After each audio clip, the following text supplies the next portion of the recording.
Well, remember when President Obama promised to go hard on the banks after the financial crisis?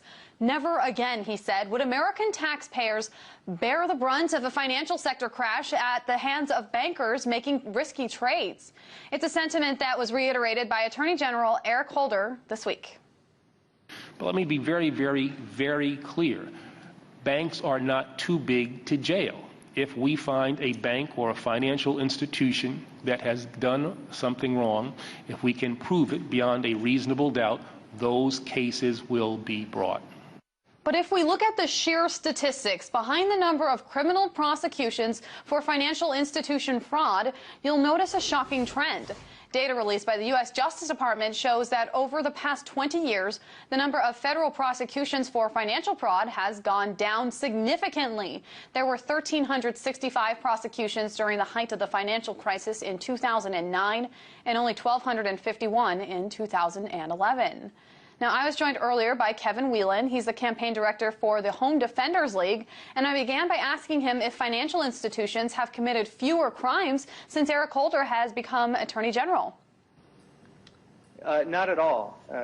The too big to jail policy isn't that there's no financial crime to prosecute. Indeed, you could argue that the period since the financial collapse, the last 5 years or so, has been a record banker crime spree. It's fairly well known. If you only have to read the papers to know that they crashed the world economy and continue to abuse regulations big and small. I represent a group of folks who are struggling homeowners around the country fighting foreclosure, who continue to be affected not only by the policies and financial dealings and predatory lending that brought down the economy and brought on the mortgage crisis, but by violations large and small of all kinds of settlements, laws, and agreements that banks have made to treat their customers more fairly. And yet 5 years into the crisis, this crisis, not one prominent banker or financial executive has been prosecuted for crimes that arguably are the largest theft and destruction of wealth in world history.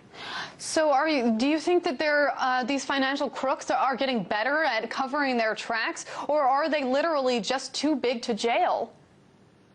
I think they are big enough to be too politically powerful to have jailed.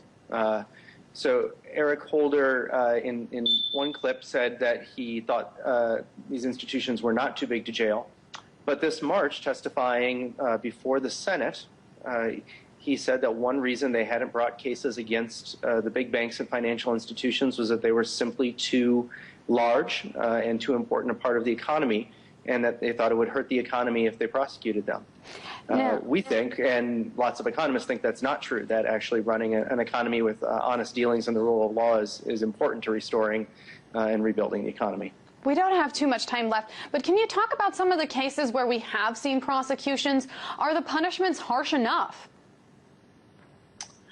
We have not seen anybody who's really responsible for the shenanigans that brought on the mortgage crisis and brought down the economy put in jail or seriously punished. It's been more sort of settlements where banks can pay out of a small sliver of their profits part of the money that they took.